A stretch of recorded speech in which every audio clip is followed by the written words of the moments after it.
مگر اپنے ساتھ بہت سارے لوگوں کو عبرت بھی دے گیا، اور وہ عبرت اور سبق یہ تھا کہ اگر ترکی کا کوئی اور بھی لیڈر اس طرح کا کچھ بھی کرنے کی کوشش کرے گا تو اس کے ساتھ بھی یہی انجام ہوگا۔ یہی وجہ ہے کہ 1960 کے بعد سے لے کر ایک لمبے وقت تک ترکی کے کسی بھی بڑے چھوٹے لیڈر نے اس طرح کا کوئی بھی قدم اٹھانے کی کوشش نہیں کی۔ مگر ایک بار پھر سے ترکی میں حالات اس وقت بدلنا شروع ہوئے کہ جب ترکی کی پولیٹکس میں انٹری ہوئی رجب طیب اردوغان کی، انہی رجب طیب اردوغان کی کہ جن کو اس وقت ترکی کے سب سے طاقتور انسان کے طور پر جانا جاتا ہے۔ طیب اردوغان نے جیسے جیسے اپنی راجنیتک زندگی کی سیڑھیوں پر چڑھنا شروع کیا، ویسے ویسے اپنے استر پر اس طرح کے بہت سارے قانونوں میں بدلاؤ کرنا بھی شروع کر دیا۔ نتیجہ یہ ہوا کہ جہاں ایک طرف یہ ایک بڑے گروپ کے نشانے پر آنے لگے تو وہیں دوسری طرف ایسے بہت سارے مسلمانوں کے چہیتے بننے لگے کہ جو پہلے سے ہی ان سخت قانونوں سے بہت زیادہ پریشان تھے۔ ان دھارمک چیزوں سے الگ ہٹ کر بھی اگر آپ لوگ رجب طیب اردوغان کے راجنیتک کریئر پر نظر ڈالیں گے تو آپ کو یہ پتہ چلے گا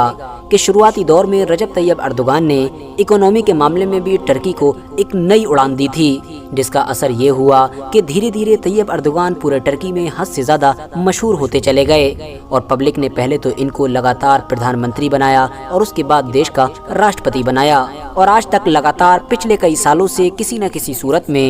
رجب طیب اردوغان کا ہی راج چلتا ہے، یعنی ترکی کی باغ ڈور پچھلے کئی سالوں سے رجب طیب اردوغان کے ہاتھوں میں ہے۔ مگر دوستو، زیادہ سے زیادہ مذہبی چیزوں پر سے پابندی ہٹانے کے علاوہ بھی رجب طیب اردوغان کی ایک اور ایسی خاص چیز تھی کہ جو ان کو ترکی کے پرانے سبھی لیڈر سے الگ بناتی تھی، اور وہ خاص چیز یہ تھی کہ ان کے ہمیشہ سے ہی رشتے امریکہ کے ساتھ ساتھ سبھی یورپین کنٹریز سے گڑبڑ رہا کرتے تھے، یعنی ان کا تال میل یورپ اور امریکہ کے ساتھ ویسا نہیں رہا کرتا تھا کہ جس طرح کا تال میل یورپ کے پرانے لیڈرز کا رہا کرتا تھا۔ فی الحال دوستو، کل ملا کر یہی وہ ساری چیزیں تھیں کہ جو رجب طیب اردوغان کے لیے ایک بڑی مصیبت لے کر آئیں، اور ان کے ورودیوں نے ان کے ساتھ بھی وہی کرنے کا فیصلہ کیا کہ جو پہلے بھی ترکی کے کئی اور پردھان منتری کے ساتھ ہو چکا تھا، یعنی ان کے خلاف بغاوت کر کے ان کی حکومت کا تختہ پلٹ کرنا اور ان کو ہمیشہ ہمیشہ کے لیے اس دنیا سے ہی ختم کر دینا۔ اور رجب طیب اردوغان کی زندگی کا یہ سب سے مشکل اور سب سے خطرناک دن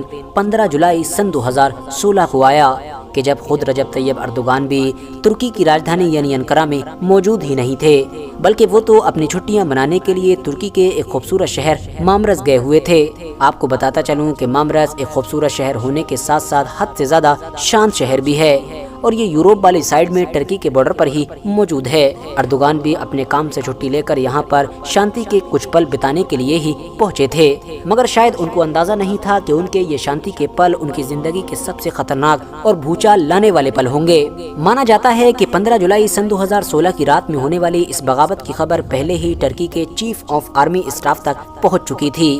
ان کو کچھ خفیہ ایکسپرٹس نے یہ خبر دے دی تھی کہ ہماری ہی فوج کا ایک بڑا گروپ ایک لمبے وقت سے ترکی میں تختہ پلٹ کی کوشش کر رہا ہے اور اگلے ہی دن کچھ بڑا کرنے والا ہے۔ اسی لیے چیف کے جو رجب طیب اردوغان کے فیور میں ہوا کرتے تھے، انہوں نے فوراً اردوغان سے فون کے ذریعے سے کانٹیکٹ کرنے کی کوشش کی، مگر افسوس اردوغان کا فون ریسیو نہیں ہوا، جس کی وجہ سے اب چیف نے خود اس خطرے سے نپٹنے کا فیصلہ کیا۔ مگر حیرانی کی بات یہ تھی کہ چیف کے ساتھ رہنے والا ہی ایک انسان کہ جو ان کا حد سے زیادہ کلوز بھی ہوا کرتا تھا، وہ پہلے سے ہی باغی گٹ سے ملا ہوا تھا۔ اس نے چیف کی طرف سے بنائے گئے سارے پلان کی خبر پہلے ہی اپنے آقاؤں تک پہنچا دی۔ نتیجہ یہ ہوا کہ اب باغی گٹ نے پلاننگ سے ایک دن پہلے ہی ایکشن لے لیا، اور جیسے ہی 15 جولائی کو اندھیرا ہونا شروع ہوا، ویسے ویسے ترکی کے آسمانوں میں جیٹ اور ہیلی کاپٹرز کی آواز سنائی دینے لگی، اور وہیں دوسری طرف زمین پر بھی بڑے بڑے ٹینکس اور فوجیوں کی ٹکڑیاں نظر آنے لگی۔ شام کے 7 بجے تک پورے ہی دیش میں حملے شروع ہو گئے تھے۔ استنبول کے 2 بڑے برجز کو باغی گٹ نے اپنے قبضے میں لے کر پوری طرح سے بلاک کر دیا تھا، یعنی نہ اب ادھر سے کوئی ادھر جا سکتا تھا اور نہ ادھر سے کوئی ادھر آ سکتا تھا۔ ترکی کی راجدھانی انقرہ کے آسمانوں پر فائٹر جیٹ دکھائی دے رہے تھے، وہیں دوسری طرف استنبول میں بھی آسمان میں اڑ رہے ہیلی کاپٹرز کے ذریعے سے زمین پر بمباری کی جا رہی تھی۔ پوری کی پوری عام پبلک دہشت میں جا چکی تھی اور یہ سمجھ نہیں پا رہی تھی کہ آخر اچانک سے یہ سب کچھ ہو کیا رہا ہے۔ ترکی کے چیف آف آرمی اسٹاف کے جن کے بارے میں نے آپ کو پہلے ہی بتایا کہ جو اردوغان کے فیور میں ہوا کرتے تھے، وہ کچھ سمجھ کر ایکشن لینے کی تیاری کر پاتے اس سے پہلے ہی باغی گٹ نے ان کو بھی اریسٹ کر لیا، اور بعد میں ان کے سامنے تختہ پلٹ کا کاغذ رکھ کر اس کے اوپر دستخط کرانے کی کوشش کی، مگر انہوں نے صاف صاف منع کر دیا۔ اس کے بعد ان سے زور زبردستی کی گئی اور بیلٹ کے ذریعے سے ان کا گلا گھونٹنے کی بھی کوشش کی گئی، مگر کسی بھی صورت میں وہ دستخط کرنے کے لیے تیار نہیں ہوئے۔ دوسری طرف ترکی کی جو بایو سینا کے چیف تھے اور جو اس دن استنبول کی ایک شادی میں شریک ہونے کے لیے گئے تھے، ان کو بھی وہیں سے ہی خفیہ طور پر کڈنیپ کر لیا گیا۔ اس کے بعد باغیوں کا ایک بڑا گروپ ترکی کے سرکاری نیوز چینل یعنی TRT کے اندر داخل ہوا اور اس نے پورے چینل پر پوری طرح سے قبضہ کیا اور پھر ایک نیوز اینکر کے سر پر بندوق رکھی اور بندوق کے بلبوتے پر اس کو اعلان پڑھنے کا آرڈر جاری کیا۔ اس اینکر نے ان لوگوں کی بات مان لی اور اعلان پڑھنا شروع کر دیا۔ اس اعلان میں یہ کہا گیا تھا کہ ترکی کی جو موجودہ گورنمنٹ تھی اس نے ترکی کے سنویدھان اور دھرم نرپیکش چہرے کو بدلنے کی کوشش کی ہے، اسی لیے اب یہ پورا دیش ہمارے ہاتھوں میں ہے اور ہم ہی ترکی کے لوگوں کی حفاظت کریں گے۔ دوستو، دھیرے دھیرے اگلے کچھ منٹس کے اندر ہی ترکی کے حالات پوری طرح سے بدل چکے تھے۔ پارلیمنٹ جیسی بڑی اور قیمتی جگہوں پر بھی بم برسائے جا رہے تھے۔ عام راستوں اور گلیوں پر ٹینکوں کے علاوہ کچھ نظر نہیں آ رہا تھا۔ بڑی بڑی آرگنائزیشنز کے اوپر بھی اب باغی گٹوں کا قبضہ ہو چکا تھا۔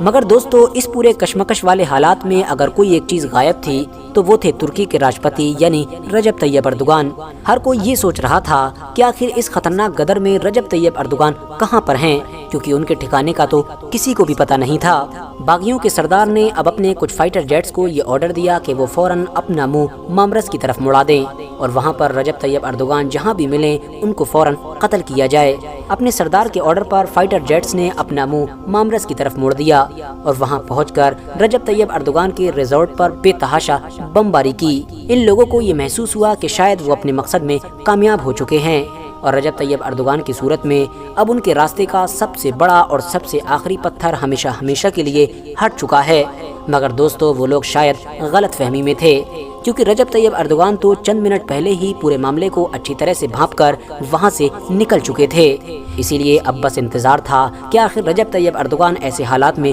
کیا ایکشن لیں گے۔ باغیوں کے ہوش اچانک سے اس وقت اڑ گئے کہ جب رات کے 9 بجے کے قریب رجب طیب اردوغان نے اپنے موبائل کے ذریعے سے CNN ترک پر لوگوں کو سمبودت کرنا شروع کیا۔ اپنے موبائل کے ذریعے سے اردوغان نے جنتا کو یہ میسج دیا کہ عام جنتا کی طاقت سے بڑی کوئی طاقت نہیں ہوتی ہے۔ اگر ہم لوگوں کو اپنے دیش کو بچانا ہے تو ہر حال میں اپنے گھروں سے باہر نکلنا ہوگا اور بے جھجک ان طاقتور گٹوں سے مقابلہ کرنا ہوگا۔ ساتھ ہی ساتھ انہوں نے یہ بھی کہا کہ جن لوگوں نے بھی دیش کو کمزور کرنے کی یہ سازش کی ہے ان کو کسی بھی صورت میں بخشا نہیں جائے گا۔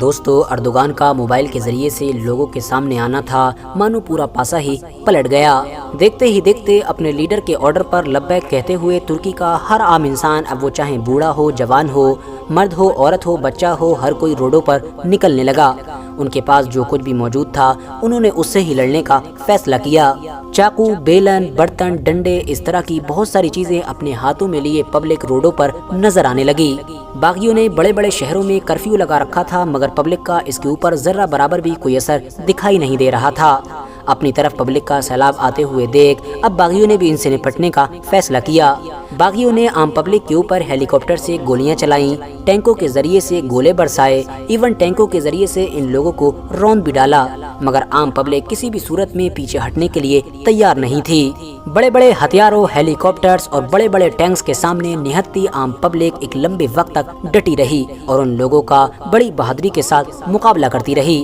اور پھر اس کے بعد اس میں انٹری ہوئی ترکی کی پولیس اور عام آرمی کی، کیونکہ جیسا کہ میں نے آپ کو شروع میں بھی بتایا کہ یہ بغاوت ترکی کی پوری آرمی کی طرف سے نہیں کی گئی تھی بلکہ ایک بڑے گروپ کی طرف سے کی گئی تھی۔ ادروائز ترکی کا جو چیف تھا وہ تو خود رجب طیب اردوغان کے پکش میں ہی تھا اور جس کو شروع میں ہی باغی گٹ نے اریسٹ کر لیا تھا۔